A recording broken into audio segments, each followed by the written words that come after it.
Hello everyone, आप सभी देख रहे हैं everything on your tips my YouTube channel. तो आज हम इस वीडियो में करने वाले चैप्टर 2 5 ईयर प्लान्स।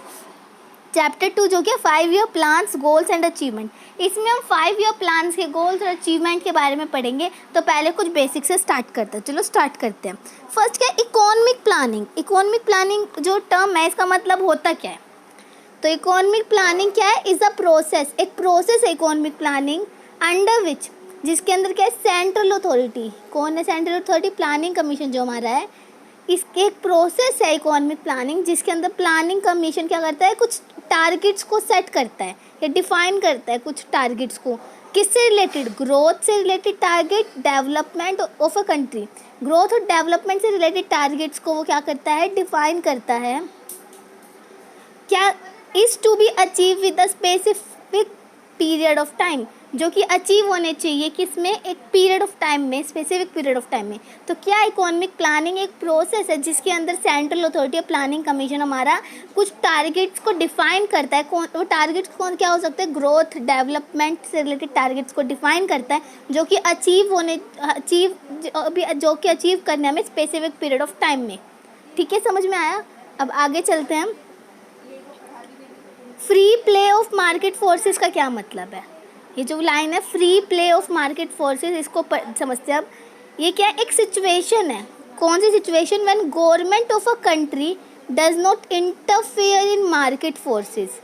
अगर कहीं लिखा हुआ है free play of market forces, उसका क्या मतलब है? ऐसी सिचुएशन जब गवर्नमेंट जो है हमारी कंट्री की, वो इंटरफेयर नहीं करती मार्केट में, मार्केट फोर्सेस में। Buyers and demand and supply, ये किस पे चलता है?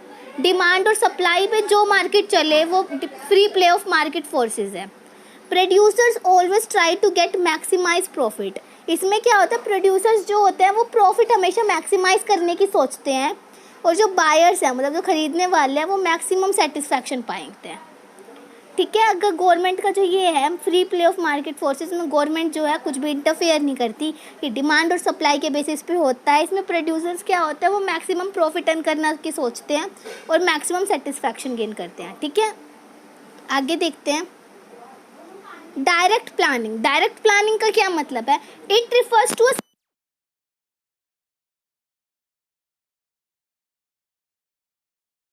ये कौन सा सिस्टम है डायरेक्ट प्लानिंग? डायरेक्ट प्लानिंग एक सिस्टम है जिसके अंदर प्लानिंग की जाती है या प्लानिंग इंट्रोड्यूस की जाती है। किसको?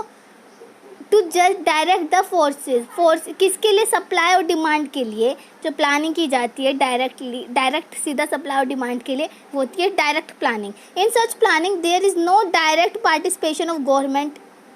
इसमें क्या होता है कि गवर्नमेंट का कोई पार्टिसिपेशन नहीं है, there is no participation of government. ये कहाँ की जाती है? कैपिटलिस्टिक इकोनॉमी में। ऐसी प्लानिंग कहाँ की जाती है? कैपिटलिस्टिक इकोनॉमी में। अब मैं आपको एक चीज़ बता देती हूँ कि हमारे पास यहाँ पे हमारी इकोनॉमी को 3 हिस्सों में बांटा गया है। किसमें? 3 हिस्सों में हमारी इकोनॉमी बटी है। कौन कौन सी में? ये आपने 11th में पढ़ा होगा। कैपिटलिस्टिक, सोशलिस्टिक और मिक्स्ड इकोनॉमी। हमारी कैपिटलिस्टिक इकोनॉमी क्या होती है? इसमें सारे जो भी हमारे डिसीजन होते हैं वो कौन लेता है? मार्केट फोर्सेस से लिए जाते हैं। ठीक है, इसमें सारे मेन डिसीजंस मार्केट फोर्सेस के द्वारा लिए जाते हैं। सोशलिस्टिक इकोनॉमी में हमारे सारे मेन जो भी हमारे डिसीजन है वो कौन लेती है? गवर्नमेंट लेती है सोशलिस्टिक में। और मिक्स्ड में मार्केट फोर्स और गवर्नमेंट दोनों ही इसमें अपना क्या कहते हैं, भागीदारी निभाते हैं। मतलब दोनों के रूप में ही मिक्स्ड इकोनॉमी में दोनों ही डिसीजन मेकिंग की पावर दोनों के पास होती है। तो ये क्या थी, हमारी इंडिया ने कौन सी अडॉप्ट कर रखी है? Mixed economy. हमारी इंडिया ने कौन सी ले रखी है? Mixed economy. तो हम आगे देखते हैं। तो इसमें कहा कि गवर्नमेंट का कोई इंटरफेयर नहीं होता, तो पार्टिसिपेट नहीं करती इसमें डायरेक्ट प्लानिंग में गवर्नमेंट। तो ये कौन सी इकोनॉमी हुई? कैपिटलिस्टिक इकोनॉमी में। साथ में उन्होंने दे रखा है कैपिटलिस्टिक इकोनॉमी में गवर्नमेंट का कोई इंटरफेरेंस नहीं होता। मैंने बताया भी था कैपिटलिस्टिक में मार्केट फोर्सेस पे ये सारा काम होता है, इसमें गवर्नमेंट का कोई इंटरफेयर नहीं होता। अब हम आगे चलते हैं।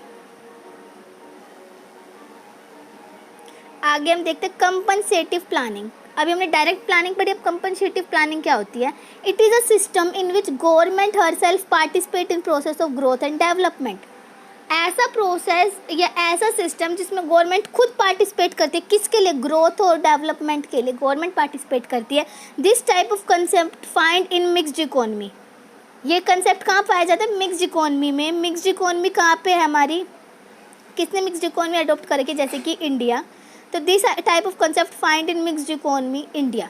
ठीक है, प्राइवेट एंड गवर्नमेंट दोनों सेक्टर है, क्योंकि यहाँ पे मार्केट फोर्सेस और गवर्नमेंट दोनों का साथ होता है, साथ में काम करते हैं। और इसमें गवर्नमेंट भी पार्टिसिपेट करते हैं, क्यों, ग्रोथ और डेवलपमेंट के लिए। तो ऐसी प्लानिंग है कंपनसेटिव प्लानिंग। ठीक है, अब हम आगे चलते हैं। अब हम आते हैं लॉन्ग टर्म प्लान्स के बारे में। लॉन्ग टर्म प्लान्स क्या है, it refers to such goals which are common to all the 5 year plans. ऐसे गोल्स जो हर 5 ईयर प्लान में कॉमन है, मतलब वही गोल्स हर 5 ईयर प्लान का हमारा ऑब्जेक्टिव है, वही गोल्स है मतलब हमारे हर 5 ईयर प्लान के। Generally known as common goals और 5 ईयर फॉर 5 ईयर प्लान्स। इनको जनरली हम कॉमन गोल्स भी कह सकते हैं 5 ईयर प्लान के। तो ये लॉन्ग टर्म गोल्स हैं हमारे। ठीक है, तो लॉन्ग टर्म गोल्स हम देख लेते हैं कौन कौन से, जैसे कि for example increase in GDP. GDP का इंक्रीज करना, हमें अपनी जीडीपी बढ़ानी है, वो हमारा एक कॉमन गोल है 5 ईयर प्लान का। फुल एम्प्लॉयमेंट प्रोवाइड करनी है हमारी इकोनॉमी में या कंट्री में, वो भी हमारा एक कॉमन गोल है। इक्विटेबल डिस्ट्रीब्यूशन ऑफ इनकम का इक्विटेबल डिस्ट्रीब्यूशन करना है, कोई भी हमारे रिसोर्स उन सबका इक्विटेबल डिस्ट्रीब्यूशन करना क्या है, ये भी हमारा कॉमन गोल है। मॉडर्नाइजेशन, हमारे इकोनॉमी में नई नई टेक्निक यूज़ करना, self sufficiency, removal of poverty, ये सब हमारे क्या कॉमन गोल्स हैं। इनको लॉन्ग टर्म गोल्स भी कह सकते हैं, common goals of 5 year plan. ठीक है, अब हम आगे इनको डिस्कस करते हैं कि गोल्स है क्या क्या है। ठीक है, चलो थोड़ा आगे चलते हैं। अब हम बात करते हैं नीति आयोग की।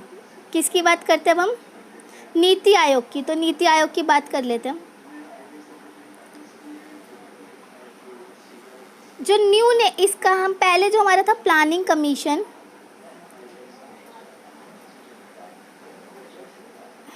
हमारा पहले प्लानिंग कमीशन जो था उसका नया नाम हो गया नीति आयोग। पहले उसे प्लानिंग कमीशन कहा जाता था, अब इसका न्यू नेम क्या है, NITI Aayog. Head is prime minister, इसका हेड कौन है, प्राइम मिनिस्टर। प्लानिंग कमीशन का हमारा हेड कौन है, प्राइम मिनिस्टर है। ये योजना आयोग।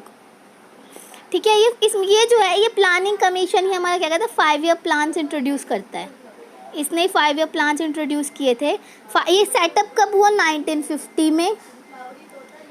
फर्स्ट 5 ईयर प्लान जो था हमारा 1951 टू 1956 चला। सेकंड 1956, मतलब 5 ईयर के गैप्स में हर मतलब 5 साल बाद एक न्यू प्लान आता था।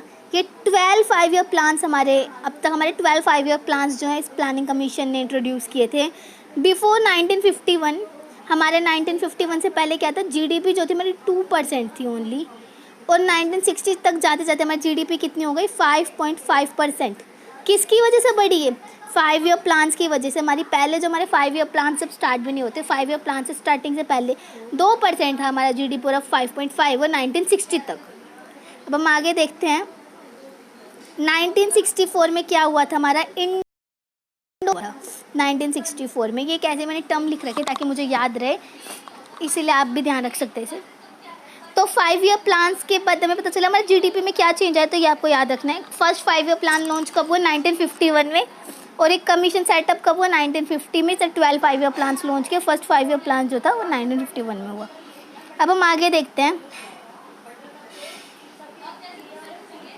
हमारे जो 1990 से पहले ना हमारे पास 3 LPQ यूज़ करते थे हम, लिबरलाइजेशन, परमिट और कोटा। ये 3 टर्म्स हम यूज़ करते थे। मतलब पहले हमारे पास प्राइवेटाइजेशन, ठीक है, ये सब नहीं था, तो हमारे जो 3 टर्म्स थी वो ये थी। 1990 के बाद जो गवर्नमेंट थी हमारी उसके डेफिसिट मतलब उनका नुकसान बहुत ज़्यादा हो गया था। इस वजह से उसने IMF, Indian monetary fund, international monetary fund से क्या किया, उन्होंने लोन लिया इंटरनेशनल मॉनेटरी फंड से, IMF से। तो उसके बाद वो न्यू इकोनॉमिक पॉलिसी लाई, LPG, लिबरलाइजेशन, प्राइवेटाइजेशन, ग्लोबलाइजेशन। वो हम आगे पढ़ेंगे, तो मैंने आपको खाली छोटे में वो बताया था। आगे वो हम देखते हैं ऑब्जेक्टिव क्या है हमारे, मतलब अब यहाँ पे हम गोल्स की बात करेंगे। जो हमने गोल्स पढ़े थे 5 ईयर प्लान्स के, मेन गोल्स, उनकी बात करते हैं। तो स्टार्ट करते हैं। तो पहला हमारा गोल जो था ऑब्जेक्टिव, तो ये short term objective 5 year plan, और ये चेंज होते रहते थे हर साल। मतलब ये शॉर्ट टर्म ऑब्जेक्टिव की बात करेंगे यहाँ पे हम, जो हमारे हर प्लान में चेंज होते रहते हैं वो शॉर्ट टर्म ऑब्जेक्टिव हैं। और लॉन्ग टर्म ऑब्जेक्टिव कौन कौन से? ग्रोथ, इक्विटी, रिलायंस, जो हमने 5 बात की थी वो हमारे लॉन्ग टर्म ऑब्जेक्टिव थे। तो ऑब्जेक्टिव में ये दोनों ही ऑब्जेक्टिव पूछे जा सकते हैं। तो ये काफ़ी इंपॉर्टेंट, मोस्ट इम्पॉर्टेंट टॉपिक है इस चैप्टर का। ये अक्सर पूछा जाता है। कोई भी एक ऑब्जेक्टिव नाम दे के पूछ लिया जाएगा 2 मार्क में, या फिर आपको 3-4 ऑब्जेक्टिव डिफाइन करने हैं, वो 6 मार्क में आ सकता है, कुछ भी आ सकता है। मतलब काफ़ी इंपॉर्टेंट टॉपिक है। तो चलो एक बार देख लेते हैं। फर्स्ट जो हमारा टॉपिक है वो है ग्रोथ। तो ग्रोथ जो हमारा फर्स्ट ऑब्जेक्टिव है, इसको डिफाइन करते हैं। ग्रोथ का क्या मतलब है? Increase in GDP. जीडीपी को बढ़ाना हमारी क्या है? Growth. Target is to increase production and productivity. जो इसमें ग्रोथ जो हमें करनी है, जीडीपी बढ़ाना है। जीडीपी कैसे बढ़ेगा? हमारा मेन टारगेट क्या है? प्रोडक्शन और प्रोडक्टिविटी बढ़ाना। ग्रोथ कब होगी? टारगेट क्या है हमारा? प्रोडक्शन और प्रोडक्टिविटी बढ़ाना। ठीक है। तो ग्रोथ जो है, जीडीपी हमारा कैसे बढ़ेगा? जब हमारे इन 3 सेक्टर की क्या होगी? ग्रोथ होगी। अब ग्रोथ कैसे होगी? जब इनकी प्रोडक्टिविटी और प्रोडक्शन और प्रोडक्टिविटी बढ़ेगी। हमारे 3 सेक्टर आपको पता है, प्राइमरी सेक्टर, सेकेंडरी सेक्टर और सर्विस सेक्टर। एग्रीकल्चर हमारा प्राइमरी सेक्टर हो गया, इंडस्ट्री हमारा सेकेंडरी सेक्टर हो गया, एजुकेशन, इकोनॉमिक सर्विसेज जो भी है हमारा क्या होगा? Tertiary sector. अब प्रोडक्टिविटी, और अब हम आगे देखते हैं ग्रोथ में क्या है। ये कह रही है कि maximum utilisation of resources. Productivity कब बढ़ेगी हमारी? जब हमारा यूटिलाइजेशन, रिसोर्सेज अच्छी तरह हम यूटिलाइज करने लग जाएंगे तो हम अपनी प्रोडक्टिविटी बढ़ाएंगे। तो ग्रोथ क्या है? मेरा जीडीपी बढ़ाना है। जीडीपी कैसे बढ़ेगा? जब हमारी प्रोडक्शन और प्रोडक्टिविटी बढ़ेगी। प्रोडक्टिविटी कब बढ़ेगी? जब हम अपना रिसोर्सेज को ढंग से यूटिलाइज करेंगे। ठीक है। जैसे एक एग्जाम्पल लेते हैं, for example, at first 10 people हैं, we have 10 kg cake, so everyone get 1 kg। इसका क्या मतलब है? हमारे पास 10 लोग थे और 10 kg का केक था, तो हर किसी को 1-1 kg मिल गया। ठीक है। But if we increase 10 kg cake to 100 kg, then everyone get 10 kg cake and the cake making people requirement also increase and production increase. अब इन्होंने क्या कहा कि मैंने क्या इसमें क्या लिखा है कि पहले हमारे पास 10 पीपल थे तो सब, और 10 ही kg केक था, तो हर किसी को 1 kg मिल गया। लेकिन जब हमने क्या किया? अपनी प्रोडक्शन बढ़ाई। क्या किया? अगर हम अपना इंक्रीज कर दे केक 10 kg की जगह 100 kg तक, तब हर पीपल को कितना मिलेगा? 10 kg। पहले हर पीपल को कितना मिल रहा था? 1 kg। अब हर पीपल को कितना मिल रहा है? 10 kg। तो क्या हुआ? केक, अब जो केक बना रहा है उनकी रिक्वायरमेंट बढ़ गई। अब उन्हें सामान की भी तो ज़्यादा ज़रूरत पड़ेगी, इसी वजह से हमारा प्रोडक्शन बढ़ गया। प्रोडक्शन भी किसकी वजह से बढ़ा? इसी की वजह से। तो मतलब क्या हुआ? हमने अगर अपना प्रोडक्शन बढ़ाया, क्या रिसोर्सेज हमने यूटिलाइज किया। पहले हमारे पास जो हमने केक था, पहले सबको कितना मिल रहा था? सिर्फ 1 kg। हमने जैसे प्रोडक्शन बढ़ाई तो अब लोगों के पास अवेलेबिलिटी ज़्यादा होने लगी। अब लोगों को ज़्यादा सामान मिलने लगा उतने, मतलब, और रिसोर्सेज भी जो है अब यूज़ होने लगे थोड़े ज़्यादा। तो ये क्या था? हमारा यूटिलाइजेशन ऑफ रिसोर्सेज था। इसमें हमने क्या पढ़ा? जीडीपी। हमें जीडीपी बढ़ाना है, उसके लिए टारगेट क्या होना चाहिए? प्रोडक्शन और प्रोडक्टिविटी बढ़ाना। प्रोडक्टिविटी बढ़ाने के लिए हमें यूटिलाइजेशन अच्छा करना चाहिए रिसोर्सेज का। और क्या कहते हैं? प्राइमरी सेक्टर, सेकेंडरी सेक्टर और टर्शरी सेक्टर की भी प्रोडक्टिविटी और प्रोडक्शन बढ़ानी है। अब हम आगे देखते हैं। आगे हमारा सेकंड क्या है? मॉडर्नाइजेशन। मॉडर्नाइजेशन का क्या मतलब है? मॉडर्नाइजेशन का मतलब हम 2 सेंस में समझते हैं। एक तो न्यू टेक्नोलॉजी का एडॉप्शन करना, और दूसरा वुमेन एम्पावरमेंट। ठीक है। वुमेन एम्पावरमेंट और टेक्नोलॉजी का, न्यू टेक्नोलॉजी को यूज़ करना क्या है? मॉडर्नाइजेशन। और साथ में change economy from traditional approach to modern approach. इसका क्या मतलब? क्या हम जो ट्रेडिशनल अप्रोच यूज़ करते आ रहे थे उसकी जगह में किस में जाना है? मॉडर्न अप्रोचेज़ में जाना है। मतलब हमें अपनी ट्रेडिशनल अप्रोच को छोड़ के मॉडर्न अप्रोच ज्वाइन करनी है, तो वो भी एक मॉडर्नाइजेशन का पार्ट है। इस मॉडर्नाइजेशन में हमने क्या किया? न्यू टेक्निक्स को अडोप्ट करना है, एडवांस टेक्निक, न्यू टेक्निक्स को अडोप्ट करना है ताकि हमारी प्रोडक्टिविटी बढ़ सके। तो ये है एक इस मॉडर्नाइजेशन में तीसरी चीज़ की क्या बात करेंगे? Women empowerment. वुमेन एम्पावरमेंट का मतलब है वुमेन्स को क्या कहते हैं, मतलब थोड़ी पावर प्रोवाइड करना, जो भी है। तो वुमेन जो है पार्टिसिपेशन करे इकोनॉमिक सेक्टर में, वुमेन का पार्टिसिपेशन बढ़ाना है, increase participation of women in economic sector. ये जीडीपी की डेवलपमेंट में वुमेन्स का भी जो है पार्टिसिपेशन ज़्यादा से ज़्यादा, वो क्या है, मॉडर्नाइजेशन, वो हमारा गोल है मॉडर्नाइजेशन में। टू मेक कल्टिविलाइज्ड एंड प्रोस्पेरिशन इस सोसाइटी, इसका क्या मतलब है, कल्टिविलाइज्ड सोसाइटी बनानी है हमें, वुमेन के एम्पावरमेंट को बढ़ाना है, हमें न्यू टेक्निक्स का यूज़ करना है, हमें ट्रेडिशनल अप्रोच को छोड़ के किस में आना है, मॉडर्न अप्रोच में। ये था हमारे इसमें ग्रोथ में हमने क्या क्या पढ़ा। हमें जीडीपी बढ़ानी है, जीडीपी कैसे बढ़ेगा, प्रोडक्शन और प्रोडक्टिविटी की वजह से बढ़ेगा। प्रोडक्टिविटी कैसे बढ़ेगी, अगर हम मैक्सिमम या प्रॉपर यूटिलाइजेशन करेंगे रिसोर्सेज को, तुम्हारी प्रोडक्टिविटी बढ़ेगी। प्रोडक्टिविटी बढ़ेगी तो हमारे सारे सेक्टर्स क्या करेंगे, अपनी प्रोडक्शन बढ़ा पाएंगे, प्रोडक्शन बढ़ेगी तो हमारी जीडीपी अपने आप ही बढ़ जाएगा। अब यहाँ पे हमने मॉडर्नाइजेशन में क्या पढ़ा, इसमें हम 3 चीज़ों की बात करेंगे। एक तो ट्रेडिशनल अप्रोच से मॉडर्न अप्रोच की तरफ जाना है, न्यू टेक्निक्स का यूज़ करना है और वुमेन को एम्पावर करना है ताकि वो क्या करे, पार्टिसिपेशन बढ़ा सके जीडीपी में। आगे हम चलते हैं इक्विटी पे। तो इक्विटी का क्या मतलब है, इसमें हमारा थर्ड जो गोल है वो है इक्विटी। तो equity means social justice. Equity में क्या करना है, social justice, equal opportunity for all section of society. Equity का क्या मतलब है, इक्वालिटी लाना है। इक्विटी में क्या है, इक्वालिटी लाना है, हमें इक्वल पार्टिसिपेशन कराना है, सबको इक्वल चांस देना है। ये हमारा गोल था, क्या था इक्विटी में, कि हमें इक्वालिटी लाना है, सोशल जस्टिस प्रोवाइड करना है सबको, सोसाइटी के जो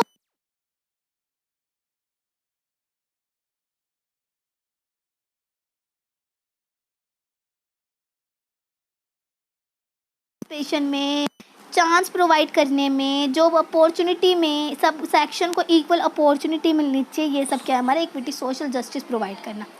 अब हम आगे चलते हैं सेल्फ रिलायंस पे। तो हमारी इकोनॉमी जो मतलब क्या है, एक इंडिविजुअल की टर्म में और एक इकोनॉमी की टर्म में। Individual participate in economy and all sector are participate depend upon the production level of the. उन्होंने क्या बोला, हर इंडिविजुअल को इकोनॉमी में पार्टिसिपेट करना और हर सेक्टर का इकोनॉमी में पार्टिसिपेट करना और डिपेंड होना प्रोडक्शन लेवल, और प्रोडक्शन लेवल का बढ़ाना। इंडिविजुअल में क्या है कि हर व्यक्ति का मतलब हर सबका हमारे इकोनॉमी में पार्टिसिपेशन, हर सेक्टर का पार्टिसिपेशन, प्रोडक्टिविटी बढ़ाना, ये सब क्या है इंडिविजुअल में सेल्फ रिलायंस। और मैं इकोनॉमी के टर्म में करें तो 1980 तक we are dependent on USA for grains. हम यूएसए पे डिपेंड थे, किसके लिए, ग्रेन्स के लिए। 1980 तक हम यूएसए पे डिपेंड थे, तो means less production level that we import from USA. तो हमें क्या करना है, हमें अपना सेल्फ रिलायंस होना है। हमें सेल्फ रिलायंस होने का क्या मतलब है, हमें यूएसए पे डिपेंडेंसी कम करनी है, हमें खुद प्रोडक्शन करनी है, हमें यूएसए से इंपोर्ट नहीं करना, हमें खुद प्रोडक्शन बढ़ानी है ताकि हम अपनी कंट्री का माल अपनी कंट्री में रख सकें और यूज़ कर सकें, ना कि हमें दूसरी कंट्री से इंपोर्ट करना पड़े। तो इकोनॉमी के टर्म्स में क्या था कि हम जो इंपोर्ट कर रहे थे दूसरे देशों से, हम हर चीज़ के लिए दूसरी कंट्रीज़ पे डिपेंड थे, उन सबको ख़त्म करके हमें डिपेंडेंसी अपनी इकोनॉमी में जगानी है। ठीक है, अपनी इकोनॉमी को सेल्फ इंडिपेंडेंट बनाना है, सेल्फ रिलायंस बनाना है। तो इसके नेक्स्ट पार्ट में हम इसके फेलियर्स, अचीवमेंट्स के बारे में बात करेंगे, इन गोल्स के। तो आप नेक्स्ट पार्ट देखना ना भूलिए। लिंक डिस्क्रिप्शन में, अगर आपको इन सब के नोट्स चाहिए तो आप क्या करें कि आप जाके मेरे इंस्टाग्राम या टेलीग्राम चैनल पे जाके आप नोट्स पा सकते हैं। ओके।